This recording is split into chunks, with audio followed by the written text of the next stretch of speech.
My in-laws joined our family dinner party and mocked my cooking in front of everyone.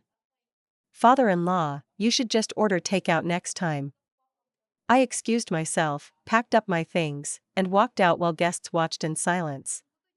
What happened after? I am a 31-year-old female who invited my in-laws over for a family dinner at my house, hoping to finally get some positive attention after years of trying to fit in with my husband's 34-male family. I spent hours preparing a meal I was proud of, only for my in-laws to mock my cooking in front of everyone. My father-in-law made a snide comment about ordering takeout next time, and my mother-in-law made sure to follow up with a similar remark. I ended up walking out mid-dinner while everyone watched in stunned silence. I'm still not sure what to do. My husband is trying to smooth things over, but I feel betrayed and exhausted. How do I move forward from this? It was supposed to be a special night. A dinner party with family, hosted at our new home, a house that I had worked so hard to make warm and inviting. My husband, Thomas, and I had moved into this place 6 months ago, and for the first time, I felt like I was starting to carve out a space where we could make memories together. I had been planning this dinner for weeks, meticulously picking the menu: slow-braised roast, mashed potatoes, roasted vegetables, and a fresh salad with homemade dressing. Everything felt just right. The dining room was lit with soft, golden light from the chandelier. Fresh flowers from the garden adorned the table, and I had even gone as far as setting the table with my grandmother's china. I wanted this dinner to be perfect. But of course, nothing ever goes as planned with my in-laws. The dinner was supposed to be just a small gathering: myself, Thomas, his parents, and his siblings. But as the evening wore on, the number of people at the door increased. First, it was just Thomas's parents, Robert and Edith, showing up fashionably late as usual. Then came Peter, Thomas's older brother, and his wife Lisa. And last, but certainly not least, Rachel, Thomas's younger sister, arrived with her boyfriend Marco. But then Edith, my mother-in-law, did something unexpected. She said, "Oh, we invited a couple of old friends over from the city. Hope that's okay." My stomach sank. I had prepared enough for our original guest list, but now there were more people. More people to please. More people will judge my cooking. At first, I tried to keep it together, smiling and greeting everyone. But every time I glanced at the table, Edith's face seemed to grow more and more critical. I don't know if it was just me being overly sensitive, but I could feel her eyes scrutinizing everything. My carefully planned dinner suddenly seemed inadequate. Once the meal was served, it only got worse. Robert, my father-in-law, picked up his fork and poked at the roast, then looked at Edith and muttered something under his breath. He didn't make eye contact with me, but I knew what he was thinking: this wasn't up to his standards. Edith said loudly enough for everyone to hear, picking up her fork but not digging in immediately. "It's good. But I've always thought that if you're going to make a meal like this, it should have a little more flair, a little more pizzazz. Not just the basics." My heart started to race. What was she saying? Was she implying that I didn't do enough? Before I could respond, Robert piped up, "Yeah, I'm sure takeout would have been better. Something more diverse, maybe?" I tried to keep my composure, but the words hit me like a slap in the face. My hand shook slightly as I reached for my glass of water. Thomas, sitting across from me, gave me a brief look, almost like he was trying to apologize without saying anything. But he didn't defend me. He didn't say anything at all. Edith continued, a smug smile playing on her lips, "Next time, maybe you should just order from one of those fancy restaurants. It'll be much easier, and probably tastier too." The tension in the room thickened. The words hung in the air, and for a moment, it felt like the entire world had stopped. I wasn't sure if I should laugh it off, get angry, or just sit there and cry. What hurt the most wasn't the criticism, it was that she was doing this in front of everyone. It wasn't just a private jab. It was a performance for the guests at our dinner. I felt the sting of humiliation wash over me. I had spent hours on this meal. I wanted my family to see that I could be more than just their daughter-in-law. I wanted to prove I was capable. But Edith's cruel words had completely shattered that image. My mind was racing. I wanted to say something back, but I couldn't trust myself to speak without breaking down.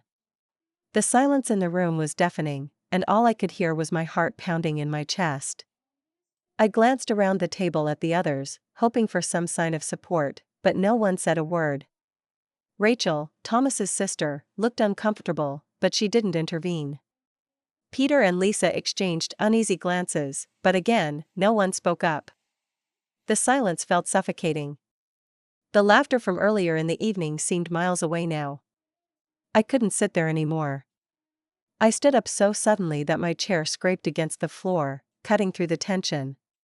"I'm sorry," I said, my voice shaky but loud enough for everyone to hear. "I can't do this anymore." The room went completely silent as I grabbed my purse and made a beeline for the door. Thomas called after me, but I didn't turn around. The sounds of the dinner party faded as I stepped outside, leaving behind the laughter, the judgment, and the biting comments. The cool night air hit me like a wave, and I walked down the driveway without knowing where I was going. I just needed to get away. I needed space to breathe. I don't remember how long I walked for. My mind was spinning, and all I could think about was how my in-laws had treated me like I wasn't even worth the effort of a simple compliment. I had tried so hard to fit in with them, to gain their approval. But in that moment, I realized that it wasn't just a single dinner that had broken me, it was years of being subtly undermined, ignored, and made to feel like I didn't belong. I reached my car and sat in the driver's seat. My hands were still trembling as I gripped the steering wheel. I didn't know what to do. I couldn't go back to that table. I couldn't go back to a family who didn't respect me. My phone buzzed in my pocket, pulling me out of my thoughts. It was a message from Thomas. "Where are you? Everyone is asking about you. What happened?" I stared at the message for what felt like an eternity. What could I possibly say? How could I explain what had just happened? How could I make him understand the years of frustration and pain that had built up to this breaking point? After a few minutes, I typed back, "I can't do this anymore, Thomas. I can't keep pretending that it's okay. Your family doesn't respect me, and I'm tired of trying." His reply came quickly. "You're overreacting. Please just come back." They didn't mean it like that. I couldn't bring myself to respond. I knew he didn't understand, not yet. How could he? He wasn't the one who had been on the receiving end of all those years of subtle slights and cruel comments. How could he see it when he was still blinded by the need to keep the peace?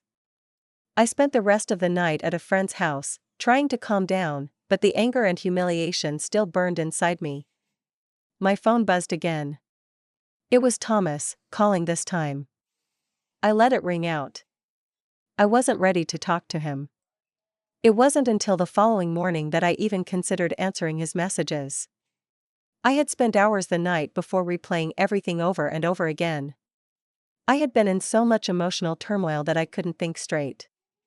By morning, though, I knew that I had to face Thomas. I couldn't keep hiding from him. But I wasn't sure what I was going to say. How do you explain something so deep and hurtful? I finally agreed to meet Thomas, though I wasn't sure how it would go. I had spent the night thinking about everything that had happened, the harsh words, the laughter, the awkward silence that followed my exit. But more than anything, I thought about the years of little comments, the moments where I'd felt invisible in his family's presence. This dinner wasn't the first time I'd felt out of place, but it was certainly the most public. When Thomas knocked on my friend's door the next morning, I didn't hesitate. We sat at the kitchen table, a quiet, uncomfortable tension filling the space between us. His face was lined with exhaustion, his eyes pleading for understanding. "Can we talk?" he asked gently. I nodded, not trusting myself to speak just yet. "I'm sorry," he said, his voice tight, as though the apology was hard for him to get out. "I should have defended you last night. I should have said something. I know my mom can be difficult, but I didn't think it was that bad." I looked at him, the hurt rising again. "That's the problem, Thomas. You didn't think it was that bad. You didn't think it was bad when they belittled me over and over again. And last night, when it all came to a head, you didn't even defend me. You just sat there. He shifted in his seat, looking down at his hands. I didn't know what to say. I didn't want to make things worse. You know how my family is, if I stand up to them, they get defensive and angry. And then it's like nothing gets resolved.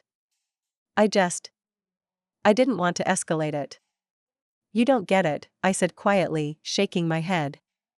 I don't want you to fight with them. But I need you to stand up for me.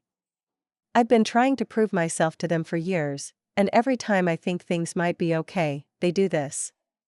They mock my cooking, they make fun of me, and you sit there like it's normal. Like it doesn't matter. Thomas's face softened, and he reached out for my hand. I didn't know it hurt you like this. I didn't realize. I've told you before, I said, pulling my hand away. I've told you so many times, but you always brush it off. And last night? It was the final straw. I can't keep pretending it's fine when it's not. He let out a deep breath, his expression pained. I didn't want to hurt you. I don't know what to do. I'm stuck between you and my family, and I don't want to lose either of you. I felt my throat tighten. It's not about picking sides, Thomas. It's about respect. It's about them treating me like I matter, like I'm part of the family. I can't keep walking into those situations, hoping they'll change. I'm not asking you to choose between me and them. I'm asking you to stand with me when they treat me this way. He nodded slowly, a look of realization in his eyes. I get it. I do. And I'll do better. I'll talk to them. I promise. I wanted to believe him. I really did.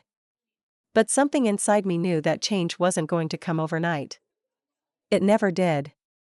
The small, subtle slights would continue, and Thomas would still be caught in the middle, trying to keep the peace in his own way, without truly standing up for me. I wasn't sure how much more of that I could take. After a long pause, I stood up and walked to the window, looking out at the quiet street.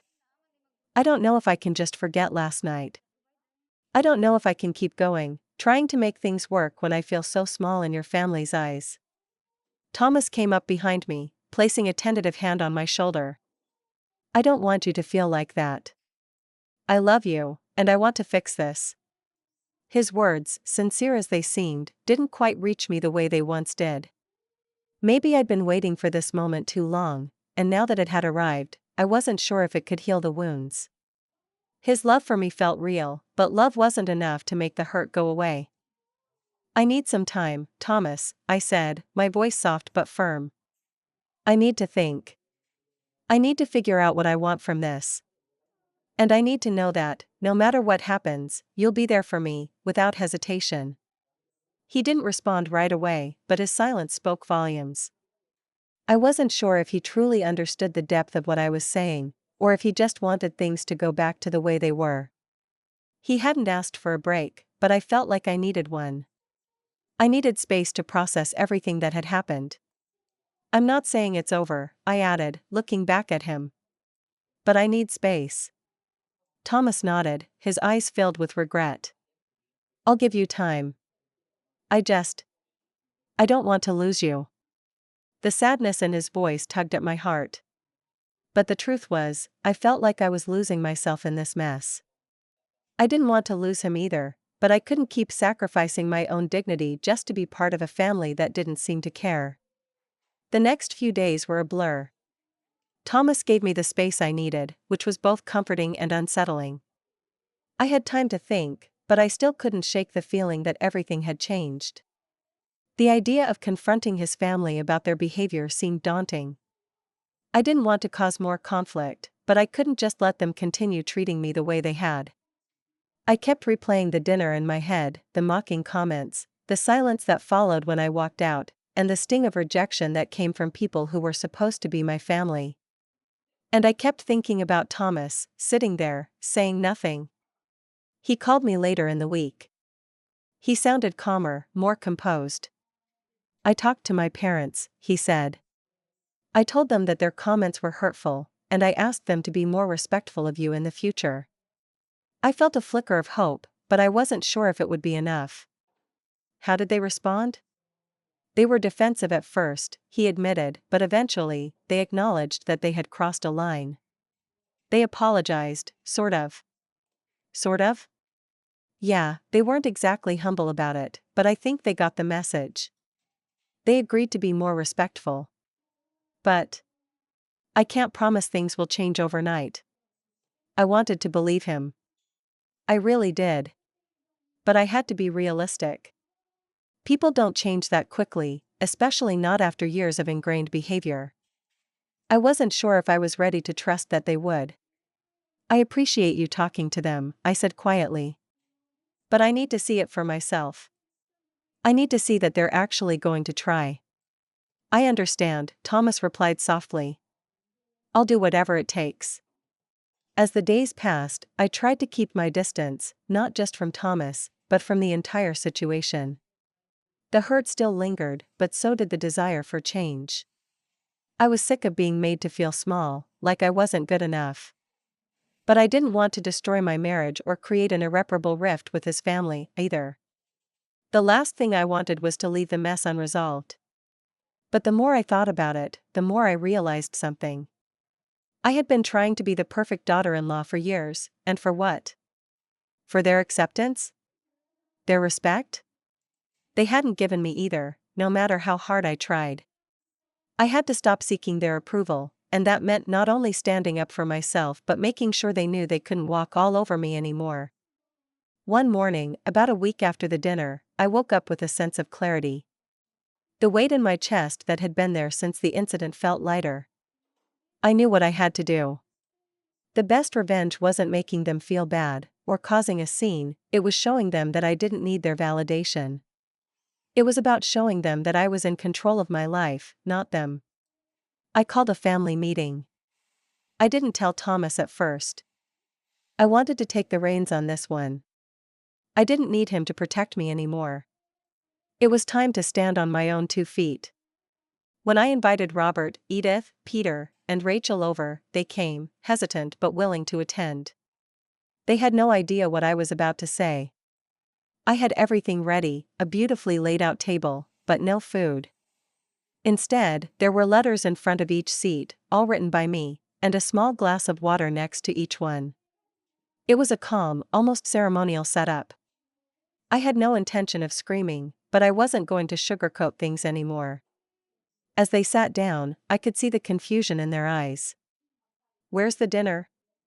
Edith asked, her voice already tinged with a hint of judgment. "We're not having dinner tonight," I said, my voice steady and clear. "I've made some decisions, and I wanted to talk to all of you first." The room fell silent. I took a deep breath. The truth is, I've put up with your passive-aggressive behavior for years. At first, I tried to overlook it. I tried to keep the peace, hoping that if I just kept being nice enough, you'd eventually come around. But I've realized that's never going to happen. The way you treat me, it's hurtful. And I can't keep pretending like it's not. Edith's face flushed with discomfort, but I didn't let her interrupt. I had to get this out. I've tried to be a part of this family. I've invited you into my home, I've cooked for you, and I've done everything I could think of to prove I belong here. But every time I do, you mock me. You make fun of my cooking. You make me feel inferior, like I'm not good enough. I paused, watching their faces. Peter and Rachel looked uncomfortable, but Robert and Edith looked downright defensive, as expected. I want to make something very clear, I continued. I've stopped seeking your approval. I'm not here to win your affection anymore. I don't need it. What I need from you is respect. And if that's something you're not willing to give, then I will stop wasting my energy on trying to fit in.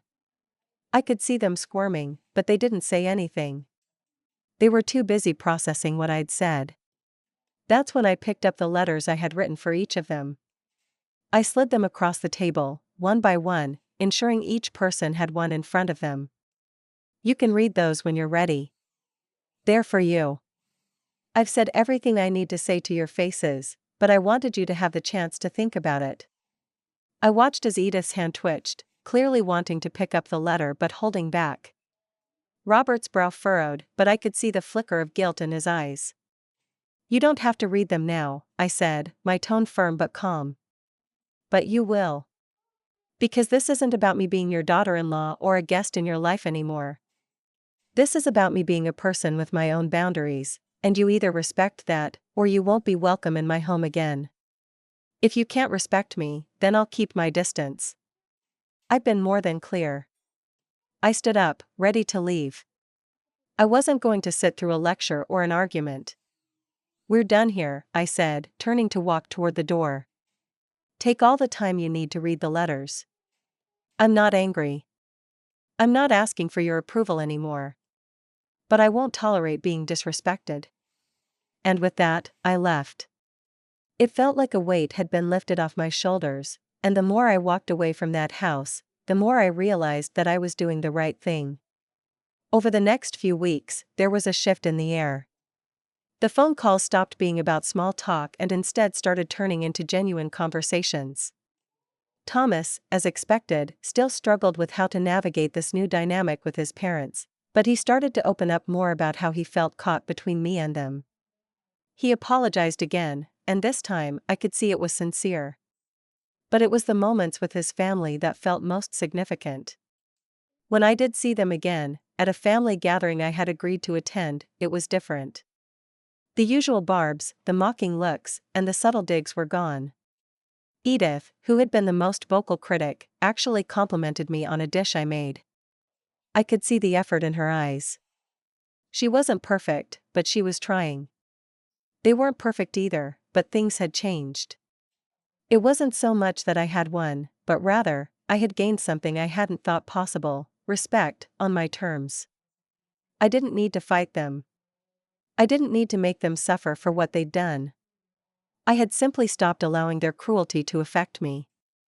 I had removed myself from the cycle, and that, in itself, was the most powerful form of revenge I could have had.